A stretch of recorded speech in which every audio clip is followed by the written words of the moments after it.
भारत की राजधानी नई दिल्ली का वो ऐतिहासिक और राजनीतिक रूप से संवेदनशील इलाका, जिसे पूरी दुनिया जंतर मंतर के नाम से जानती है, अक्सर किसी न किसी आंदोलन, धरने, प्रदर्शन और मांग का केंद्र बनता आया है। लेकिन पिछले 35 दिनों से इस जंतर मंतर की सड़कों पर जो कुछ भी घटित हो रहा है, उसने भारतीय राजनीति में एक बेहद अजीब, चिंताजनक और सुव्यवस्थित ड्रामे की पटकथा लिखती है।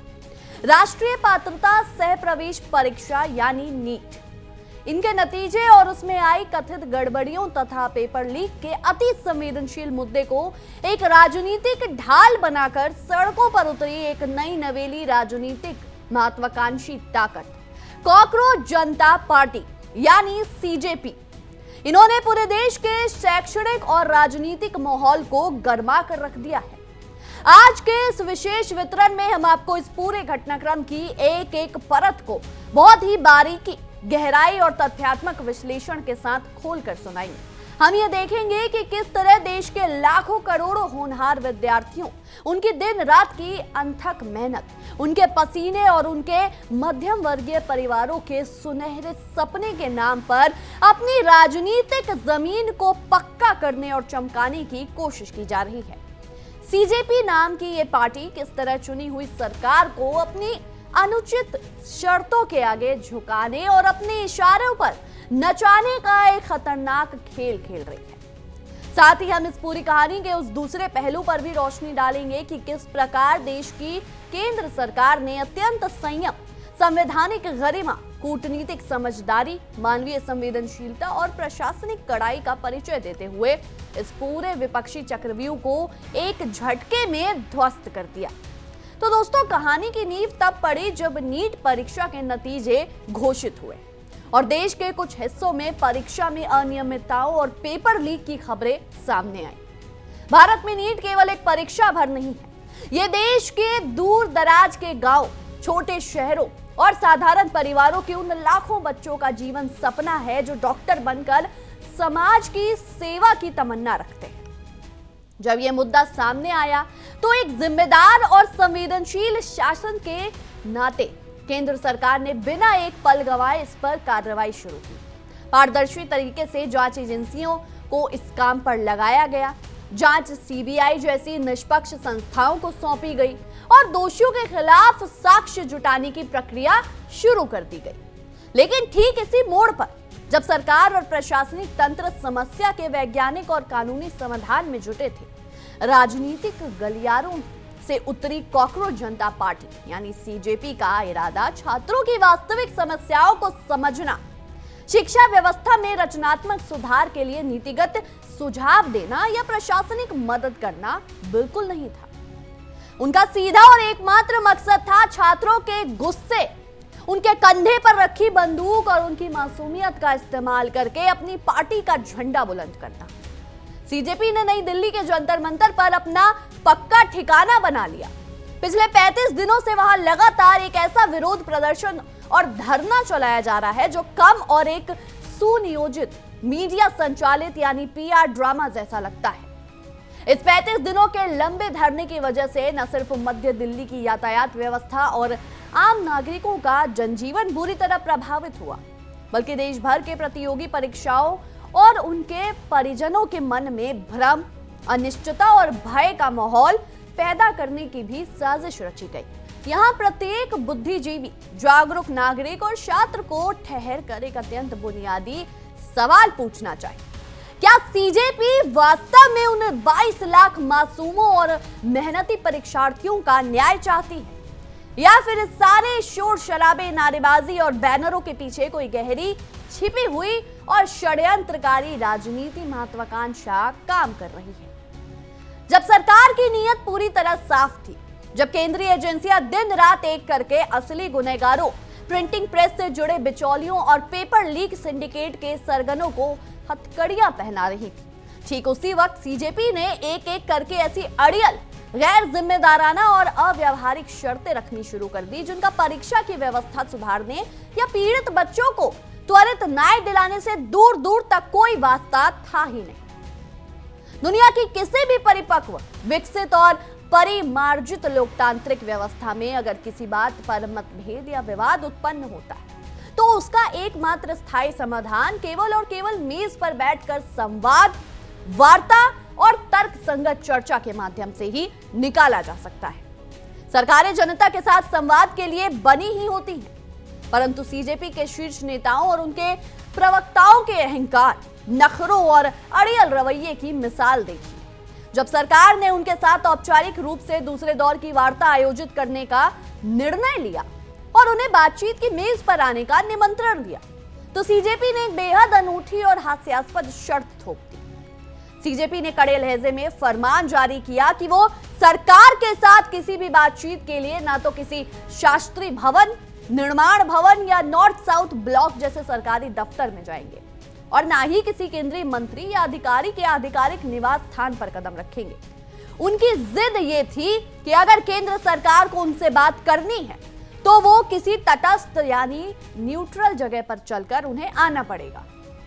सीजेपी ने साफ चेतावनी दी कि यदि उनकी ये शर्त स्वीकार नहीं की गई तो वो किसी भी वार्ता का पूरी तरह से बहिष्कार करेंगे। जरा ठंडे दिमाग से स्थिति का निष्पक्ष विश्लेषण कीजिए। भारत की केंद्र सरकार, जिसे देश के 140 करोड़ नागरिकों ने अपने लोकतांत्रिक अधिकार यानी मतदान के जरिए चुना है, जो देश के संविधान और संप्रभुता का प्रतीक है, उस सरकार के दफ्तरों को अविश्वसनीय बताकर खारिज कर देना और अपनी शर्तों का फरमान सुनाना साफ तौर पर राजनीतिक अपरिपक्वता, अहंकार और मीडिया में सुर्खियां बटोरने का सस्ता हथकंडा है और कुछ नहीं। सीजेपी ये दिखाना चाहती थी कि वो सरकार को अपनी शर्तों पर झुका सकते हैं, लेकिन यहाँ केंद्र सरकार ने जिस दूरदर्शिता, धैर्य, संवैधानिक गरिमा और बड़प्पन का परिचय दिया, उसने सीजेपी के इस दांव को उल्टा पाड़ दिया। प्रधानमंत्री नरेंद्र मोदी के मार्गदर्शन में सरकार ने ये भली भांति समझा कि ये लड़ाई सरकार बनाम सीजेपी की नहीं है, बल्कि ये मामला देश के लाखों बच्चों के भविष्य से जुड़ा है। सरकार ये संदेश पूरी दुनिया को देना चाहती थी कि उसके पास छिपाने को कुछ भी नहीं, उसके मन में कोई चोर नहीं है और वो छात्रों के कल्याण के लिए किसी भी हद तक जाकर लचीलापन दिखाने को तैयार है। इसलिए केंद्र सरकार ने सीजेपी की इस अजीबोगरीब और नखरे भरी शर्त को भी बिना किसी संकोच या अहंकार के तुरंत स्वीकार कर लिया। सरकार ने स्पष्ट शब्दों में यह सिद्ध कर दिया कि उनके लिए स्थान की महत्ता नहीं बल्कि विद्यार्थियों का हित सर्वोपरि है। सरकार ने साफ कहा कि चाहे वार्ता किसी भी दफ्तर में हो या बाहर हो, अगर उससे हमारे देश के युवाओं का भला होता है तो हम बातचीत के लिए तैयार हैं। नतीजन सहमति बनी कि शुक्रवार को होने वाली ये दूसरे दौर की उच्च स्तरीय बैठक दिल्ली के कॉन्स्टिट्यूशन क्लब ऑफ इंडिया के तटस्थ सभागार में आयोजित की जाएगी। सरकार के सकारात्मक और लचीले कदम ने सीजेपी के इस नैरेटिव को पूरी तरह ध्वस्त कर दिया कि सरकार संवाद से भाग रही है। क्या आपको लगता है कि सरकार द्वारा तटस्थ स्थान की मांग मान लेना, उसके बाद सीजेपी शांत हो गई या उसने सकारात्मक रुख अपनाया? बिल्कुल नहीं। यही तो राजनीति की वो पुरानी बीमारी है जहां एक मांग पूरी होते ही आंदोलन को जिंदा रखने के लिए नई और असंभव मांगे थोप दी जाती।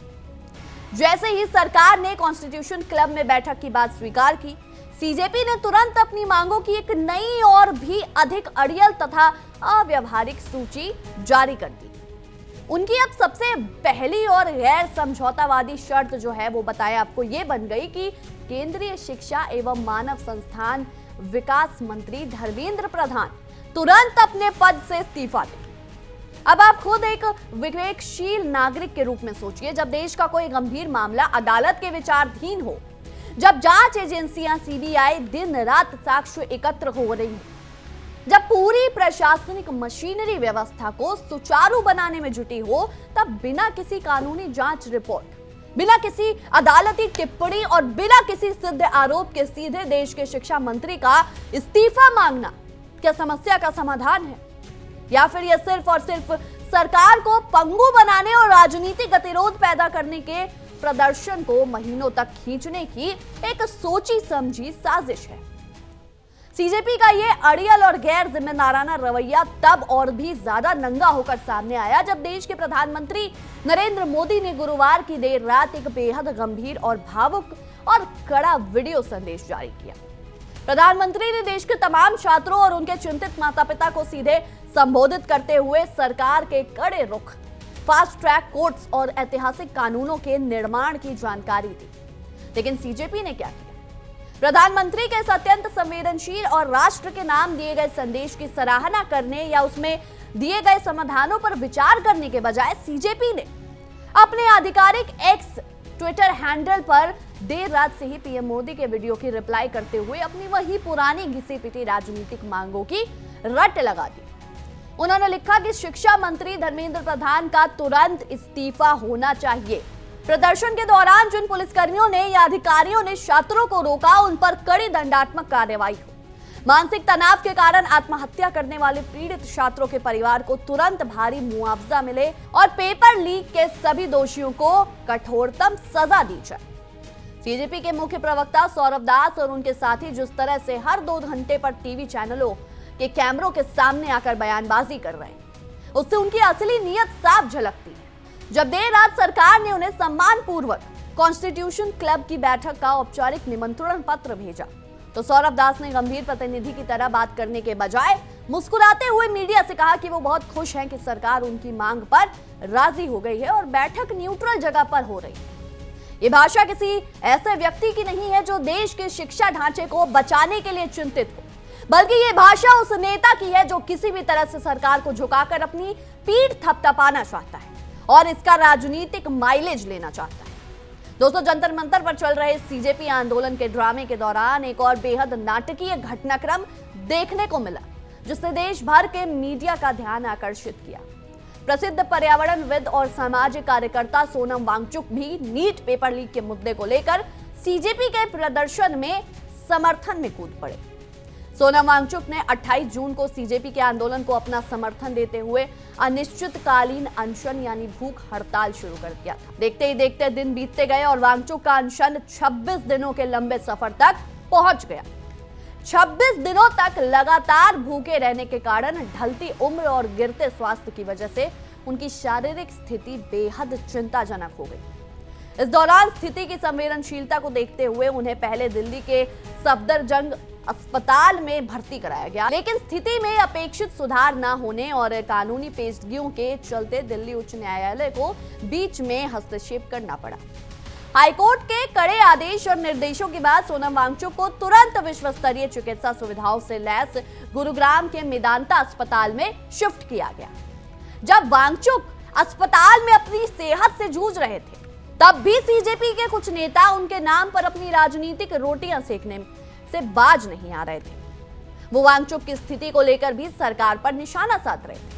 लेकिन यहाँ एक बार फिर मोदी सरकार की संवेदनशीलता और परिपक्व कूटनीति का परिचय मिला। सरकार नहीं चाहती थी कि किसी भी सामाजिक कार्यकर्ता की जान जोखिम में पड़े या देश के माहौल को और खराब किया जाए।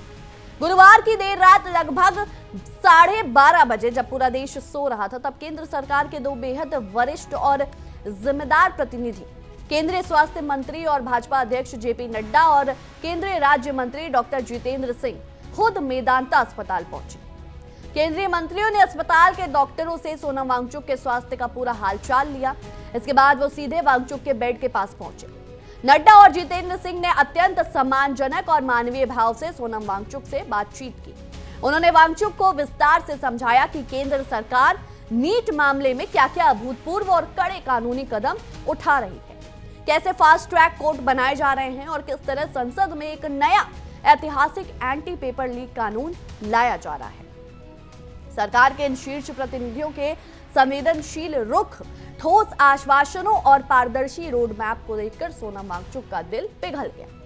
उन्हें यह एहसास हो गया कि सरकार किसी भी बात को छिपा नहीं रही और वो न्याय के लिए पूरी तरह प्रतिबद्ध है। इसके बाद रात के 12:30 बजे केंद्रीय मंत्री जेपी नड्डा ने अपने हाथों से सोनम वांगचुक को ताजे फलों का जूस पिलाकर उनका 26 दिनों से चला आ रहा ऐतिहासिक अनशन समाप्त कराया। सोनम वांगचुक का अनशन समाप्त होना सीजेपी के लिए एक बहुत बड़ा नैतिक झटका था। सीजेपी जिस अनशन के नाम पर सरकार को घेरने की सपने देख रही थी, सरकार ने अपनी मानवीय और पारदर्शी कूटनीति से उस अनशन को सम्मानजनक तरीके से खत्म करवा दिया। इस पूरी घटना ने देश को यह संदेश दिया कि सरकार के दरवाजे संवाद और मानवता के लिए हमेशा खुले हैं। बशर्ते इरादे नेक हो। एक तरफ सीजेपी जंतर मंतर पर बैनर लहरा रही थी, मीडिया में बयान जारी कर रही थी और बैठकों की जगह को लेकर शर्तें तय कर रही थी, लेकिन दूसरी तरफ साउथ ब्लॉक और प्रधानमंत्री कार्यालय में देश के इतिहास का सबसे बड़ा प्रशासनिक और कानूनी सुधार रचा जा रहा था। केंद्र सरकार केवल बातों, बैठकों और मुलाकातों का झुनझुना थमाने वाली सरकार नहीं है। जब विपक्षी दल और सीजेपी भाषणबाजी में व्यस्त थे, तब प्रधानमंत्री नरेंद्र मोदी के सीधे निर्देशों पर विधि मंत्रालय, शिक्षा मंत्रालय और गृह मंत्रालय के शीर्ष अधिकारी एक ऐसा कानूनी ढांचा तैयार कर रहे थे जो भारत से पेपर लीक करने वाले माफियाओं का नामो निशान मिटा दे। गुरुवार की देर रात प्रधानमंत्री नरेंद्र मोदी ने राष्ट्र के नाम अपना लगभग 2.5 मिनट का एक अत्यंत महत्वपूर्ण वीडियो संदेश जारी किया। इस संदेश में पीएम मोदी के चेहरे पर देश के नौजवानों के प्रति गहरी संवेदना और पेपर लीक माफिया के प्रति भयंकर गुस्सा साफ देखा जा सकता था।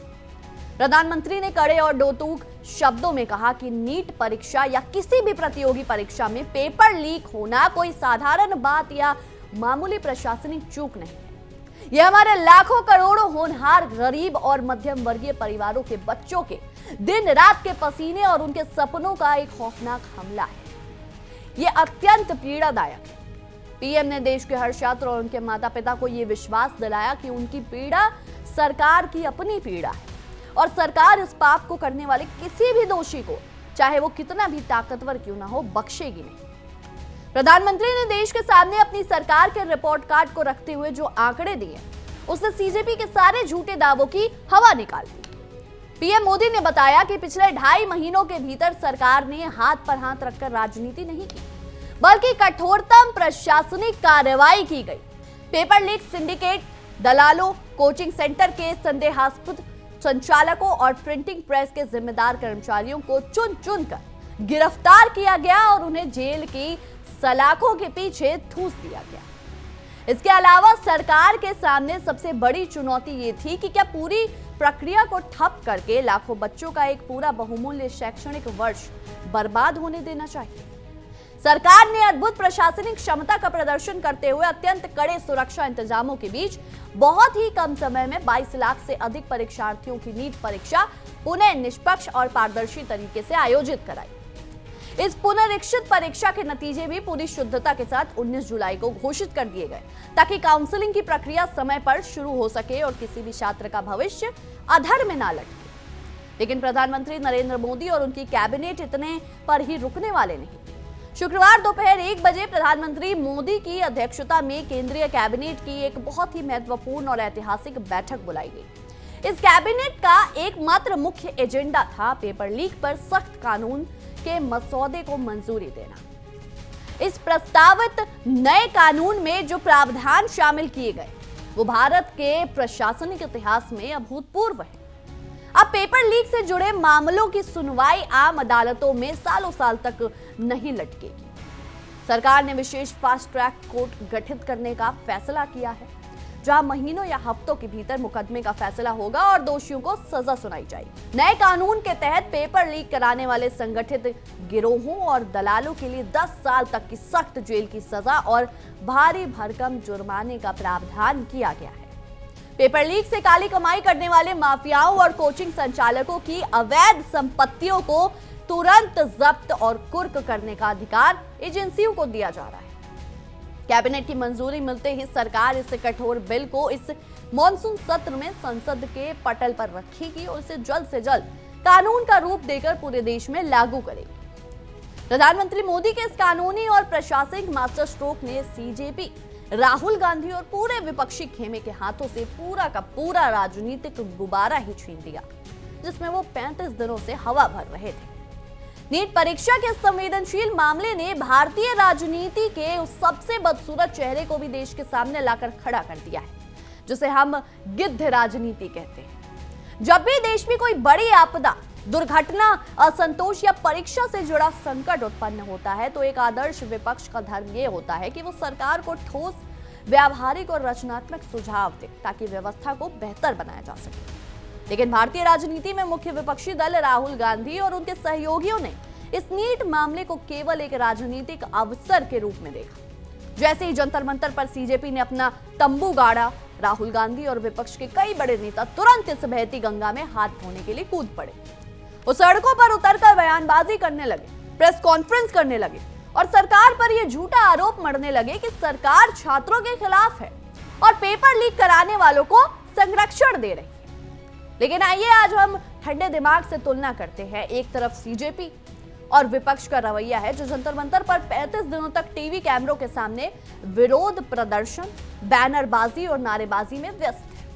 वहीं दूसरी तरफ केंद्र सरकार का दृष्टिकोण रहा है कि 22 लाख छात्रों के शैक्षणिक भविष्य को बचाया जाए और परीक्षा को पारदर्शी बनाया जाए। जहां सीजेपी की प्राथमिक मांगे केंद्रीय मंत्री का इस्तीफा, पुलिस अधिकारियों पर कार्रवाई और बैठकों के लिए न्यूट्रल वेन्यू के नखरे दिखाने तक सीमित थी, वहीं सरकार दोषियों के सीबीआई जांच, त्वरित गिरफ्तारियों और कड़े कानूनों पर काम कर रही थी। सीजेपी का पूरा ध्यान केवल इस बात पर केंद्रित था कि रोज सुबह अखबारों के प्रथम पृष्ठ पर उनका नाम कैसे छपे और शाम को टीवी बहसों में उनके प्रवक्ताओं को कितना स्क्रीन टाइम मिले। सीजेपी की इस खोखली राजनीति की पोल तब पूरी तरह खुल गई जब उन्होंने सरकार द्वारा स्वीकार की गई हर सकारात्मक पहल का स्वागत करने के बजाय उस पर एक नया विवाद खड़ा करने की कोशिश की। यदि आपकी नीयत में निष्ठा और सुचिता है तो जब सरकार आपकी तटस्थ स्थान की मांग मान लेती है, जब सरकार 22 लाख बच्चों का दोबारा टेस्ट करा लेती है, जब सरकार फास्ट ट्रैक कोर्ट्स बना देती है, तब आपका फर्ज बनता है कि आप वार्ता की मेज पर बैठकर देश के शिक्षा सुधारों में अपना योगदान दें। लेकिन सीजेपी का हर कदम यह साबित कर रहा था कि वो समाधान चाहते ही नहीं, क्योंकि जिस दिन नीट समस्या का समाधान हो जाएगा उस दिन सीजेपी का जंतर मंतर वाला राजनीतिक मंच ढह जाएगा और मीडिया के कैमरे वहां से हट जाएंगे। आज का दिन यानी शुक्रवार भारत के शैक्षणिक और राजनीतिक इतिहास में एक बहुत बड़ा महत्वपूर्ण मोड़ साबित होने जा रहा है। दिल्ली के रफी मार्ग पर स्थित ऐतिहासिक कॉन्स्टिट्यूशन क्लब ऑफ इंडिया में केंद्र सरकार के उच्च स्तरीय मंत्रियों का प्रतिनिधि मंडल और कॉकरोच जनता पार्टी का प्रतिनिधि मंडल आमने सामने मेज पर बैठने वाला है। ये वही कॉन्स्टिट्यूशन क्लब है जो भारत के लोकतंत्र, विचार विमर्श और संवाद का प्रतीक रहा है। लेकिन सवाल ये उठता है दोस्तों कि आज इस बहुचर्चित मीटिंग से क्या निकलने वाला है? क्या कोई रास्ता निकलेगा या फिर सीजेपी अपनी पुरानी आदतों के मुताबिक इस बैठक को भी एक नए राजनीतिक ड्रामे में तब्दील कर देगी? अगर हम परिस्थितियों का निष्पक्ष रूप से आकलन करें तो आज सीजेपी का प्रतिनिधि मंडल जब कॉन्स्टिट्यूशन क्लब के हॉल में दाखिल होगा तो उनके पास तर्क, तथ्य और नैतिक आधार के नाम पर कुछ भी शेष बचा नहीं होगा। वो सरकार से क्या मांगेंगे? अगर वो दोषियों की गिरफ्तारी मांगते हैं तो सरकार पहले ही मुख्य आरोपियों को जेल भेज चुकी है। अगर वो पारदर्शी परीक्षा मांगते हैं तो सरकार 22 लाख बच्चों की दोबारा साफ सुथरी परीक्षा कराकर 19 जुलाई को रिजल्ट जारी कर चुकी है।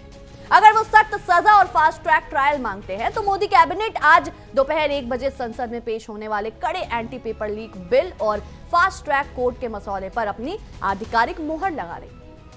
अगर वो सोनम वांगचुक के अनशन की बात करते हैं तो केंद्रीय मंत्री नड्डा खुद जाकर जूस पिलाकर सम्मान पूर्वक उनका अनशन समाप्त करा चुके हैं। अगर वो तटस्थ स्थान पर बैठकर बैठक की जिद करते हैं तो सरकार खुद चलकर कॉन्स्टिट्यूशन क्लब पहुंची है। अब सीजेपी के पास मांगने के लिए केवल एक ही बेतुकी बात बचती है, धर्मेंद्र प्रधान का इस्तीफा, और यहीं पर देश की जनता सीजेपी के असली चेहरे को पहचान लेगी। अगर आज की बैठक में सीजेपी कानून, फास्ट ट्रैक कोर्ट्स और प्रशासनिक सुधारों पर चर्चा करने के बजाय केवल मंत्री के इस्तीफे की अपनी जिद पर अड़ी रहती है और बैठक से वॉकआउट करने का नाटक करती है तो ये पूरी दुनिया के सामने साबित हो जाएगा कि सीजेपी का नीट मामले से या छात्रों के दुख दर्द से कोई लेना देना कभी था ही नहीं। वो केवल और केवल एक राजनीतिक हिट एंड रन केस करने आए थे। लोकतंत्र की सबसे बड़ी सुंदरता और ताकत ये होती है कि इसमें समय के साथ सच और झूठ का पानी अलग अलग हो जाता है। नीट पेपर का ये पूरा घटनाक्रम भारत के करोड़ों युवाओं, परीक्षार्थियों और उनके सजग अभिभावकों के लिए एक बहुत बड़ा सबक और आंखें खोल देने वाला अनुभव है। इस घटनाक्रम ने यह सिद्ध कर दिया कि जब तक कोई छात्र आंदोलन या सामाजिक पहल निष्पक्ष, गैर राजनीतिक और वास्तविक सुधारों के लिए होती है तब तक उसे पूरे देश का नैतिक समर्थन मिलता है। लेकिन जैसे ही उस पवित्र आंदोलन की बागडोर कॉकरोच जनता पार्टी जैसी राजनीतिक महत्वाकांक्षी पार्टियों और मीडिया प्रेमी नेताओं के हाथ में चली जाती है, वो आंदोलन छात्रों के न्याय का जरिया बनने के बजाय राजनीतिक सौदेबाजी का अड्डा बन जाता है। सीजेपी ने पिछले 35 दिनों में जंतर मंतर पर बैठकर नखरे दिखाए, शर्तें थोपी और मीडिया स्टंट किए। लेकिन दूसरी तरफ मोदी सरकार ने यह साबित कर दिया कि एक मजबूत, उत्तरदायी और संवेदनशील सरकार कैसे काम करती है। सरकार ने ना तो अपनी संवैधानिक गरिमा से समझौता किया, ना ही सीजेपी के उकसावे में आकर किसी तरह का दमनकारी कदम उठाया। सरकार ने असीम धैर्य के साथ सीजेपी के हर नखरे को माना, वांगचुक का अनशन सम्मान पूर्वक खत्म कराया और साथ ही 22 लाख बच्चों का साल बचाते हुए इतिहास का सबसे कठोर एंटी पेपर लीक कानून भी तैयार कर दिया। आज जब संसद का मानसून सत्र शुरू होगा और जब ये कड़ा कानून देश के पटल पर रखा जाएगा तो भारत के लाखों होनहार छात्र और उनके माता पिता राहत की सांस लेंगे। वो जान जाएंगे कि भविष्य में कोई भी पेपर लीक माफिया या दलाल उनके सपनों का सौदा नहीं कर पाएगा। और जहां तक कॉकरोच जनता पार्टी और उनके राजनीतिक आकाओं का सवाल है, उन्हें आज के कॉन्स्टिट्यूशन क्लब की बैठक के बाद ये कड़वा सच स्वीकार ही करना पड़ेगा कि भारत का युवा अब समझदार हो चुका है। देश का छात्र अब किसी पार्टी के झंडे का डंडा बनने को तैयार नहीं। युवा जानता है कि शोर मचाने वालों और काम करने वालों में क्या अंतर होता है। सीजेपी का जिद्दी रवैया, राजनीतिक नौटंकी और नखरेबाजी अब पूरे देश के सामने पूरी तरह बेनकाब हो चुकी है और इतिहास 35 दिनों के ड्रामे को छात्रों के नाम पर की गई एक निष्फल राजनीतिक स्टंटबाजी के रूप में याद रखेगा। बहरहाल हमारी आज की इस विशेष रिपोर्ट में इतना ही। आपकी इस विषय में क्या कुछ राय है, क्या कुछ सोचते हैं, हमें कमेंट सेक्शन में जरूर बताएं। तब तक के लिए देखते रहिए इंडिया डेली 24/7। देखिए इंडिया डेली 24/7 अब आपकी स्मार्ट टीवी पर। इंडिया डेली मौजूद है सभी डिजिटल प्लेटफॉर्म पर लाइव और लगातार। इंडिया डेली 24/7 हर दिन राष्ट्र को समर्पित।